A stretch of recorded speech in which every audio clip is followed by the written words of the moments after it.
me turn this heater off I'm pulling up. because it'll pick up all that ground noise. Sorry, it's freezing in here. No, it's good. I'm good. Kiss me with it. All right. Oh, you got to get on. I'm working on it. You know what's funny is that, here we go. Live, Richard Price. There's a bottle of water right there for you if you'd like.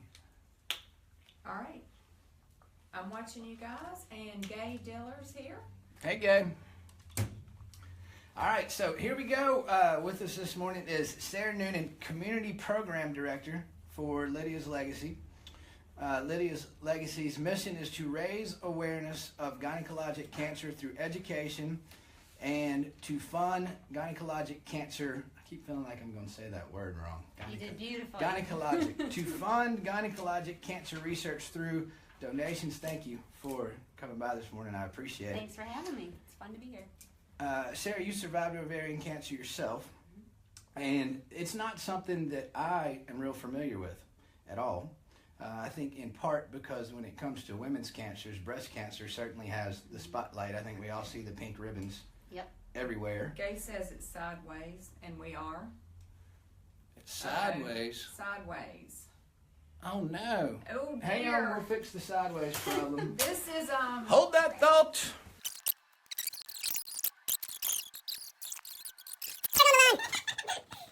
I don't know if I can.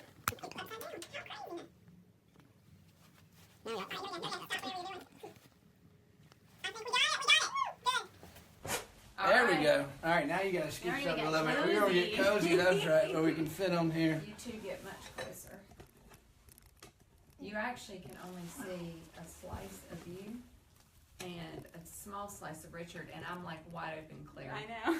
Like everyone can see me. No, bring it in and you two get closer. Now listen, our chairs are touching. I don't Yeah, think we can like, really get any closer. Just sit on her lap Yeah, there we and go. lean in together. All right, are we good? We're right side up. Thank y'all. All right, so here's where we were. I was talking about how everybody knows about breast cancer, pink ribbons everywhere. So I was curious as to how big of a deal this is, and went and looked on the American Cancer Society's website, and I wanted to give these statistics for frame of reference for folks. So this is from 2015, estimated new cases and estimated deaths from the American Cancer Society for 5 different types of gynecological cancer. Cervical cancer, 12,000 new cases, 4,000 deaths. Ovarian cancer, 21,000 new cases, 14,000 deaths. Uterine cancer, I guess, is the big one. 54,000 new cases, 10,000 deaths. Vaginal cancer, 4,000 new cases, 910 deaths. So that's a lot of cancer. 100,000 new cases. A little over 30,000 deaths. And this is only United States. And I got to thinking, if you project this out worldwide, like this is a massive problem, but it's not something that's really talked about. Why do you think that is? Well, there's a few different reasons. Ovarian cancer in particular, which is what I had, is much more rare than breast cancer. So breast cancer is about 1 in 7 or 8 women, and ovarian cancer is only about 1 in 70 something women. So relatively speaking, a lot less women are impacted. The other problem with ovarian cancer is a majority of the cases are diagnosed late stage when it's more difficult to treat, and that's why it's the most deadly of the gynecologic cancers. So it's very difficult to keep the momentum of the advocacy movement and awareness going because so many women are fighting and dying from this disease. The symptoms are very vague, so and many women don't even know what the symptoms are.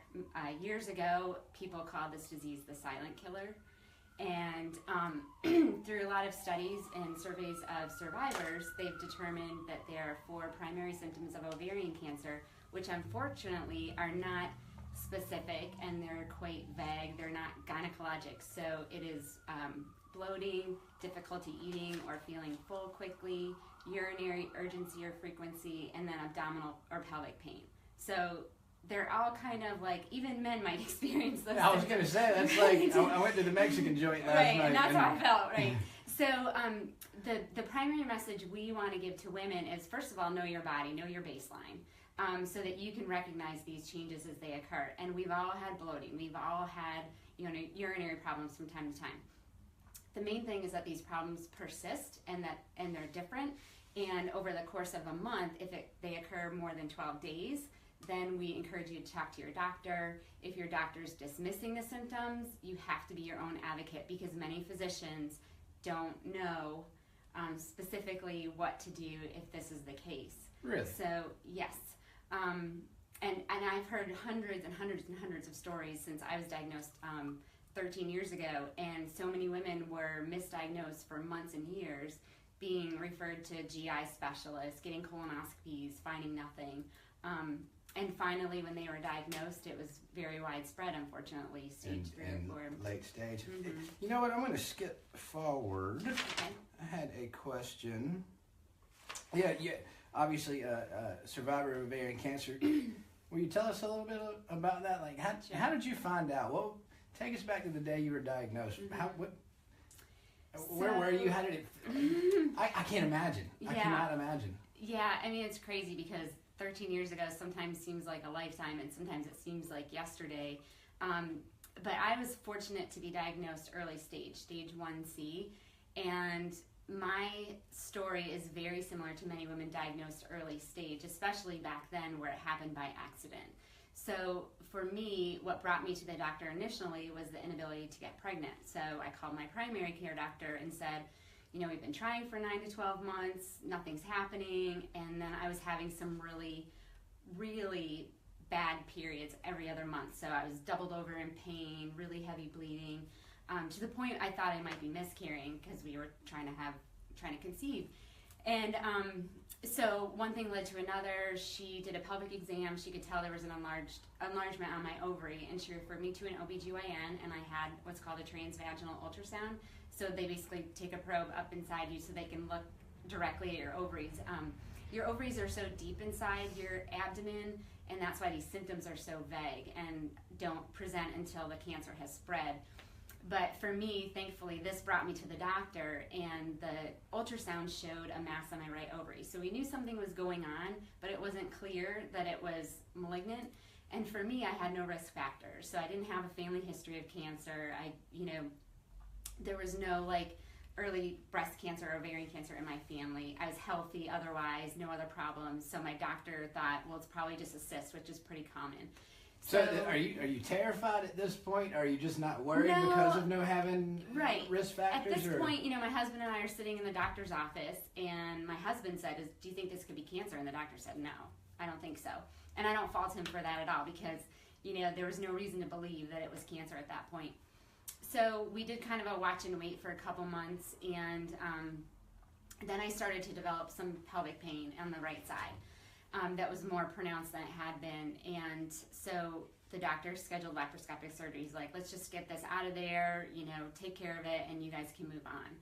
So I went into the hospital for a day surgery, what I thought was going to be laparoscopic day surgery, and the next thing I knew, I was kind of in a fog, waking up from the surgery with my surgeon kneeling next to my bed holding my hand, and he told me, I'm so sorry, Sarah, you have cancer and you're going to need a hysterectomy. And immediately I started to cry for 5 seconds, and then I asked for my parents, and then it was weird, and I was talking to somebody about this recently, that there's something on a subconscious level that happens that I can't explain, but it's almost like something shifts into survival mode, and I was like, okay, what do we got to do? And so there were a lot of steps that happened over the next couple of weeks. I was referred to a gynecologic oncologist, which is really, really important for women with these types of cancers. So if any of these types of cancers that you mentioned earlier are suspected, being treated by a gynecologic oncologist is critical, and studies have shown that survival rates improve when you're treated by that specialist. So I was really lucky going into the surgery, not even suspecting cancer. My doctor knew not to do anything. He saw the tumor, and he's like, this is not my thing. Right. So he referred me, and over the course of the next week, I had a CT scan, which showed, fortunately, that all they could see was the mass on my ovary. So it didn't look like there was any spread. So everybody was very optimistic about that, and so we were hopeful that he would just have to remove my right ovary, and then we could go on to have children. And once again, the second surgery, unfortunately, halfway through, he discovered disease on my left ovary. I had endometrial cancer in my uterus. And, you know, my husband and I already talked about if it's my life, then, you know, there's no question about it. And the surgeon was really distraught, you know, coming out talking to all my family members in the waiting room, like, what should I do? Do you want to preserve her fertility? And my husband said, well, what if that was an issue? And he said, I can get it all. And he's like, what are you doing here? And I guess the surgeon was like, oh, thank God. I'm sure. Because so many times he sees women who have widespread disease and, you know, he doesn't know if he can get it all, but this time he knew that. So I found out late at night because I was in recovery for a long time. So it was like 8 o'clock and my husband came in and told me that they had to remove everything. And it was really hard. Really hard. I can't imagine. Mm-hmm. So I presume then you got involved in advocacy from that experience. Now, were you in, this was in Charlotte? This was in Minnesota. Okay. Mm-hmm. Yeah, so when I was in the hospital recovering, there was a local organization that was brought to my attention, but I wasn't ready to hear about it quite yet. I had a lot of complications, and I was just really sick at that time. But in August, and this was before HIPAA and all that, so somebody from that organization actually reached out to me and said, you know, I understand you're going through ovarian cancer. Do you want to connect with somebody? And I said, yes, I do, because I had just found out that I would need to have chemotherapy. And that probably scared me more than the initial diagnosis. You know, I pictured myself bald and skinny and puking and just worst case scenario, and it was very frightening. And so I got connected with another young woman about my age. She had gone through chemotherapy multiple times, and she was what got me through that period. You know, I knew I wasn't alone. I could see, you know, what it would be like on the other side. And she had actually started a young survivor group because I was 31 at the time. So our issues, you know, at that age being diagnosed are way different than those women that are usually diagnosed postmenopausal. That's the normal age for diagnosis of ovarian cancer. But when you're diagnosed young, it's not rare when it's happening to you. So I connected with all these young women who were going through or had been through that, and that was everything to me. Like, my family support was incredible, but to see those women was everything to me. So in the beginning, it was all about support for myself and for other people. And then it evolved to, okay, what sense can I make of this situation? I can't put my reproductive system back in my body. I can't have biological children. What can I do? And then I started getting involved with this organization more, educating medical students, educating the public about ovarian cancer and its symptoms. So, and how did you get from there to, this two-part question, Mm-hmm. how did you get from there to Lydia's Legacy? And tell us what Lydia's Legacy is. Honestly, the big question in my mind, and what actually prompted me to call you up and say, hey, will you come by and talk, is I didn't even know what it was. Mm-hmm. Like, who is Lydia? Okay. And how did you get there? And just tell us about it. So in 2013, my husband and I visited Charlotte because my brother had just moved down to Waxhaw, and it was so beautiful and warm and sunny.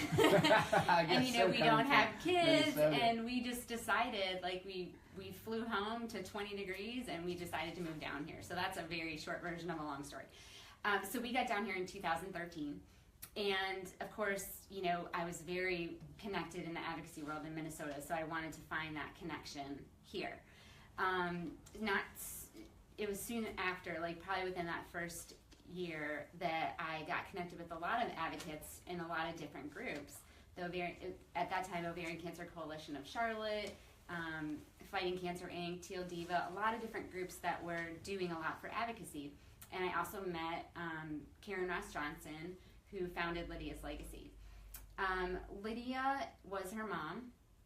She passed away from uterine cancer in 2010, and when she was diagnosed, this was down in Florida, they didn't know anything. And the doctors didn't really seem to know much about what to expect or what to tell her, what to expect. They didn't have much information. So when her mom passed away, she decided to start Lydia's Legacy in memory of her mom, and with the focus of educating women, you know, pre-diagnosis, so the general public, about all types of GYN cancers, and then also, you know, medical community and others about, you know, what to expect during treatment and so forth. So I really gravitated towards the part of the mission about educating the public. That's like my passion. It's what I love to do. So I've since been involved with Lydia's Legacy as a volunteer, and we've done workshops throughout the Charlotte area, from teens up until older adults for GYN cancers. We have a working relationship with a gynecologic oncologist at Levine Cancer Institute in Novant Health, so they do these workshops with us. So we're providing real information, and so that's how I got involved with Lydia's Legacy down here. And you work full time for them now, or No, part-time volunteer? How's a little bit of both. I was working last year and volunteering now. I also am a home care physical therapist, so I have a lot of hats that I wear. Okay. And I enjoy it. It's flexible, and I get to do lots of different things that I love. So your title at Lydia's Legacy is Community Programs Director. What does that entail? That sounds like a lot that's probably put under one title, so to speak. Yeah, I mean, I help. It's a small organization, so we have limited volunteer resources. How many people are in the organization? Well, there's their board, which is I think 6 or 7 people, and then a handful, probably 50 to 100 volunteers throughout the year with different events and so forth. So we really rely on volunteers to keep things going. But my role is specifically putting together, like coordinating, developing workshops for the community to educate them about gynecologic cancers. Okay. We have a new initiative this year called Teens Go Teal, and a young girl in Waxhaw, her name's Ava Stewart. This was her brainchild, and she's in 8th grade, and she wants to tell her family or her friends about gynecologic cancers, which is amazing. It is awesome.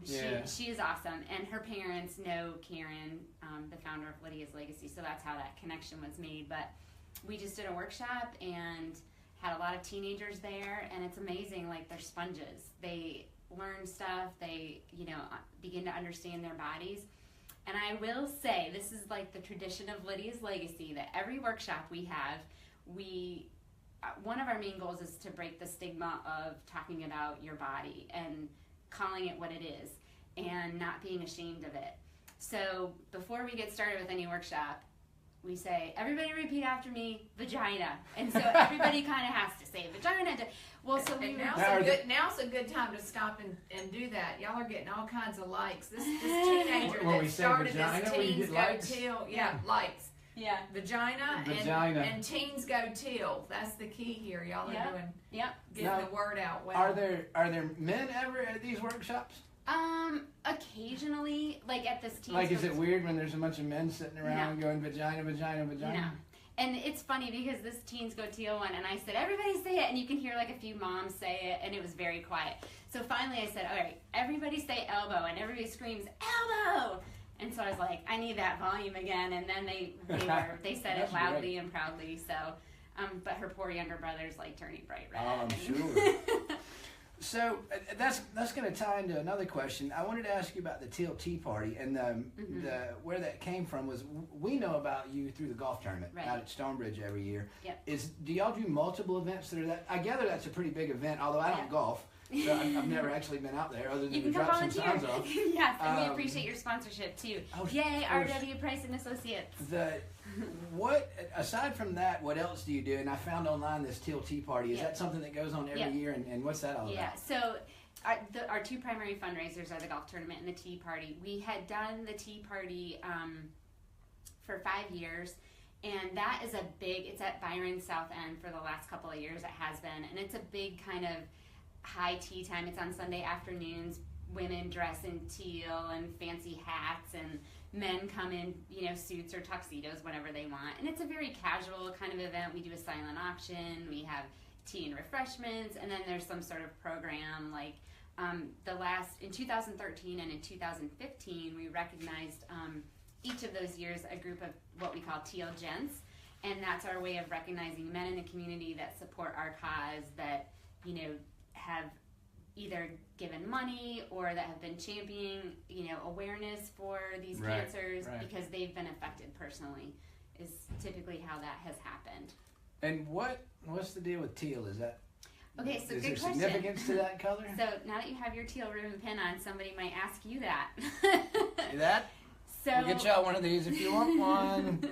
So, like you said earlier, pink is the awareness color for breast cancer. And if you Google awareness colors for cancer, you're going to find like the entire rainbow and colors designated. So teal has been the designated color initially of ovarian cancer, but it's been kind of accepted more as the color of GYN cancers. Gotcha. So that's kind of an awareness tool that we use. Can I ask you a kind of personal question? Of course.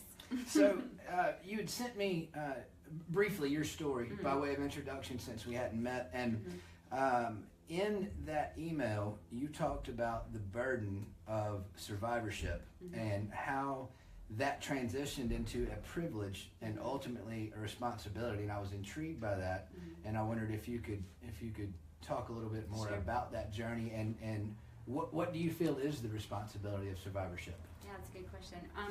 So initially, I saw that burden of survivorship was just, the physical pain, the emotional pain of me receiving that diagnosis, of me and my husband dealing with this loss, my family dealing with this loss. Like, I thought a lot about, like, my mom's never going to have grandchildren through her daughter. She's got some grandchildren through my brother, but just the whole adjustment of our entire family and what that looked like. And the following year, my sister-in-law getting pregnant, and then this is a time where a lot of my friends are getting pregnant. So it was a burden. It was really difficult and emotionally painful.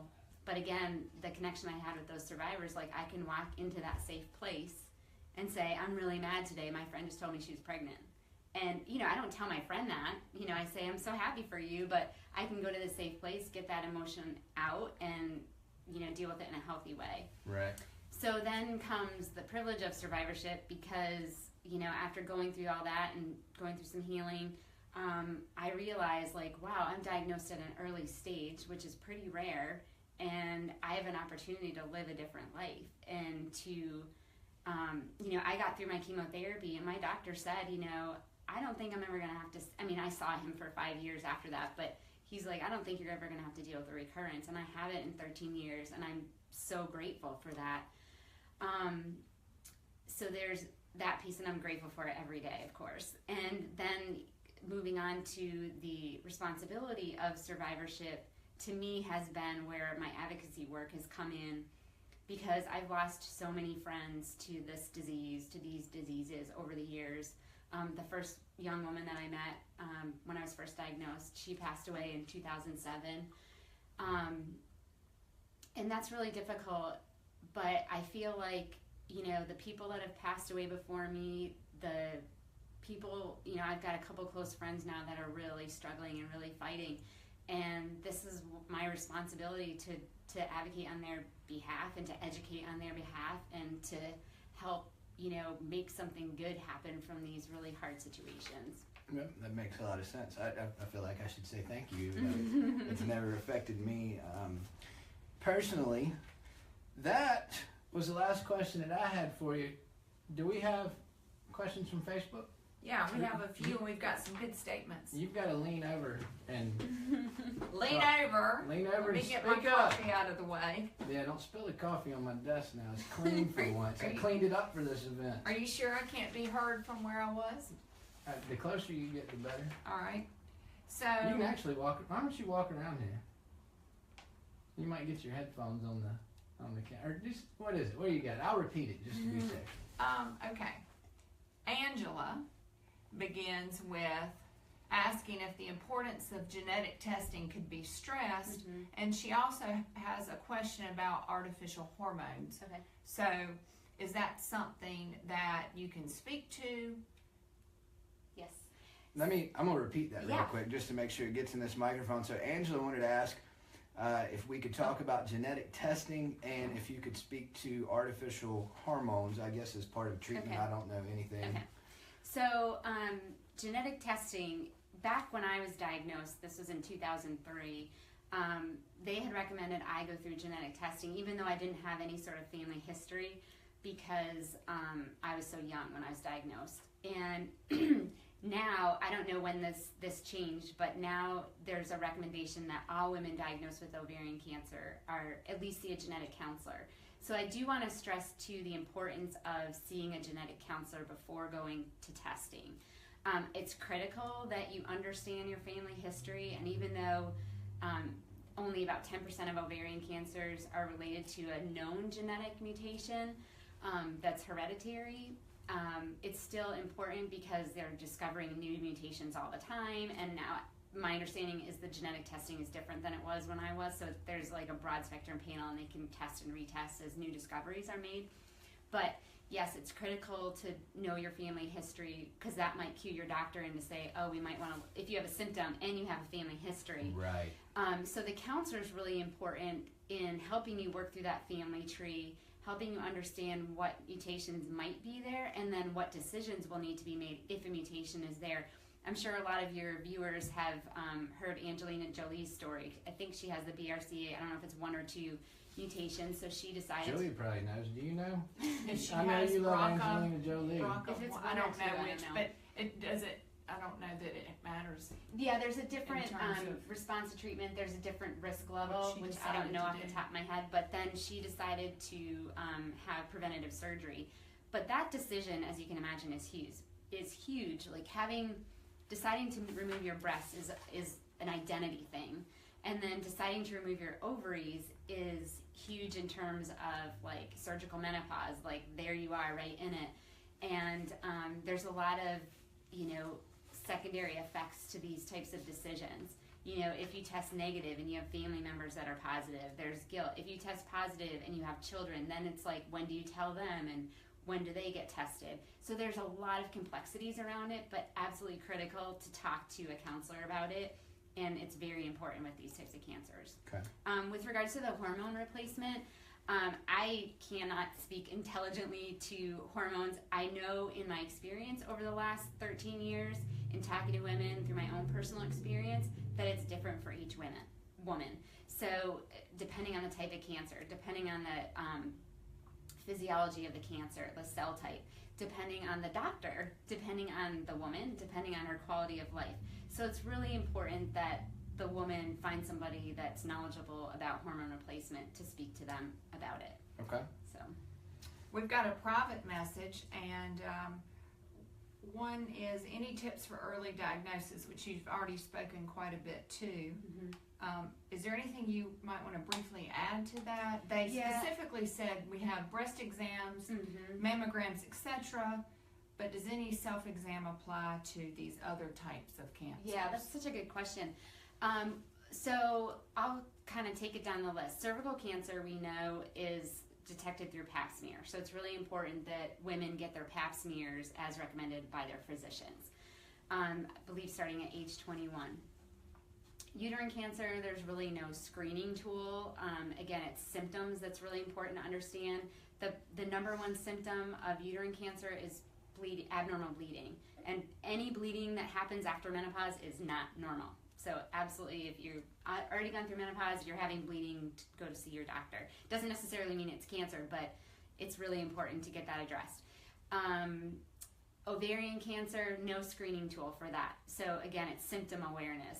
Bloating, difficulty eating or feeling full quickly, urinary urgency or frequency, and then abdominal or pelvic pain. And again, typically it's persistence of symptoms. They're different for you. It doesn't go away with a change in diet or Pepto-Bismol or stuff like that.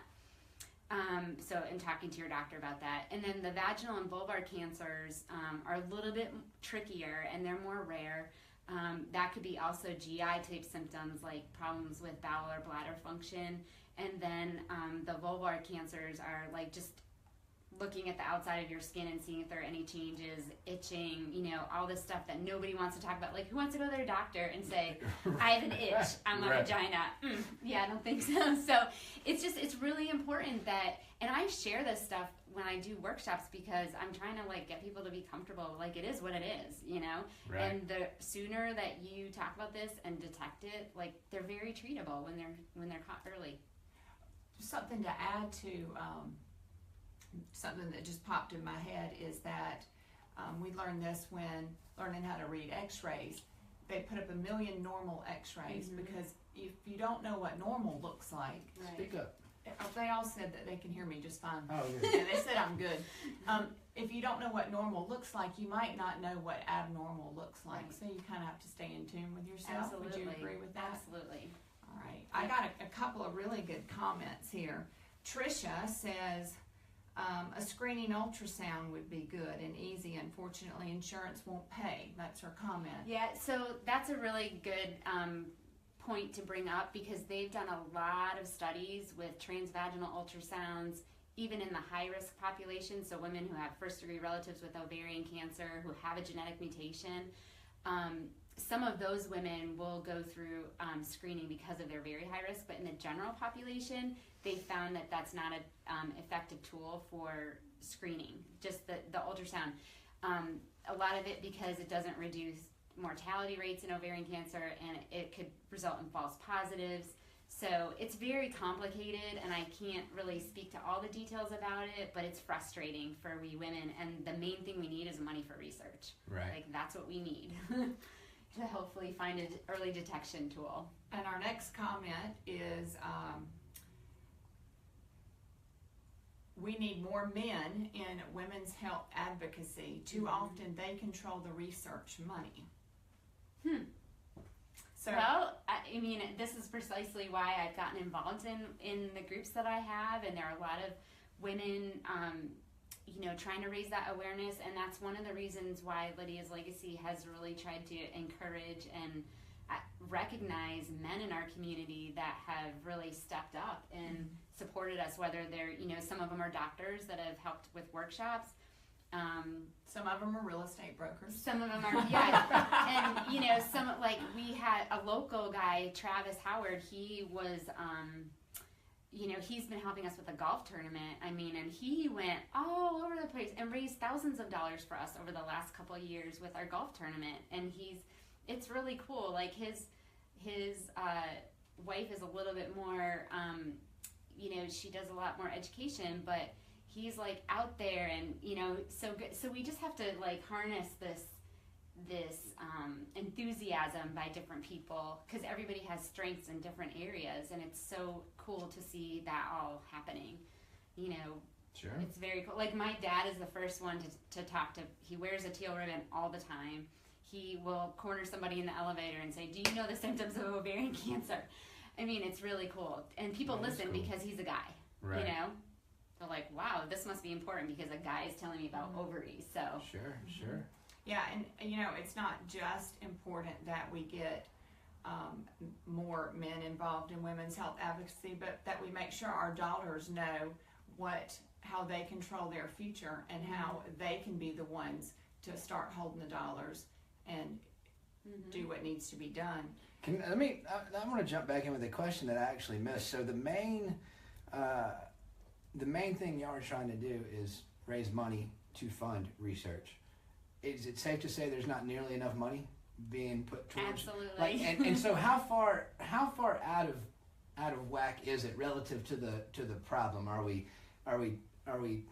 10% short of what we need, or are we 99% I short would of what we need? venture to say 99. I don't know exactly what the stats are. I pulled that up actually a couple years ago, and if you go on the NCI, National Cancer Institute website, it'll show you like the funding levels for different types of cancers every year. And breast is very high, and that's good. I mean, we need research for breast cancer. Sure, I mean, it still is a problem, and it affects many more women. But ovarian cancer is such a problem because it's not as well known. It's more deadly, and so I don't know what those exact numbers are. But here in Charlotte, we try to support our local researchers to help them do what they're doing to care for the women in our community. And there are a lot of like national research organizations too that people can make donations to. Okay. We are at 10 after 9, but I've got a couple of things here important. Trish says, best thing on Facebook in a while, so thank you, Wow, Trish. thanks, Yeah, thank you. And then a shout out to Kathy. I'm going to use her last name. I don't think she'll mind. Kathy Bragg, who has been with us through this whole live feed and has said quite a bit. Thank you, Kathy. Kathy is the one that brought up we need more men and women's health. We need more money in research. she says, when you are a survivor, as she is, you are obligated to help the next person along. Amen to that. And then earlier she said, I had actually written a little note here, survival mode, and that was my own personal note. And then Kathy pops up and says, make a plan and work it, and it's doable. You can survive. Yep. Yeah. All right. And you don't have to do it alone. That's another thing too, is just knowing that there's so many people out there that have gone through it, and it's just a matter of reaching out or asking your healthcare provider, like, please connect me with women who have gone through this. Okay. Listen, last question. I promise. I know I've said that about 8 times. That's okay. But thank you, by the way, for coming by today. I really appreciate it. Thank you. If people want to help, what can they do right now? People that are watching, people that will watch this later today, what can they do right now today, and how do they do it if they want to help the organization? So there's a few different ways. Immediately, you can go on our website and make a donation. So our website is www.lydiaslegacy.com. That's LYDIASLEGACY. And there's a donate button. You can't miss it. All right. Well, and we'll put that on our Facebook page and on the blog and everywhere else. Super. And then we have our 3rd annual charity golf tournament coming up at Stonebridge in April. And you can go to our website, same website, lydiaslegacy.com/golf/golf. And there's a lot of opportunities on there to, if you want to play, get a team together, sponsor, make a donation. There's volunteer opportunities for the day of the event. Come play golf. Lloyd says he will whoop all of y'all. Yep. Gay Diller has already linked in the comments your website. Thank you, Gay. Oh, thanks, Gay. And then, and I will tell you that Lloyd is defending champion for year number 1, so not year number 2, but yes. Awesome. Hey, this is the easy thing, is go to your Lydia's Legacy Facebook page and make sure that you like and follow them. Thank you. So social media is the easiest way to get information out and around. So if you're liking them and you're following them, then you'll know next time we bring them live. What's going on? Awesome. All right. Thank you so much. Wait. Kathy says, when is the tournament? Repeat that again. The tournament is on Friday, April 7th at Stonebridge Golf Club in Monroe, and shotgun starts at 1 o'clock, and registration opens at 11. And dinner's provided. All the information on our website. Good deal. Awesome. Thank you. Thank you. Bye, y'all. Sally, you got everything cut off? Don't push the button yet. Click your I'll button. do that one. Don't mess with that one because you might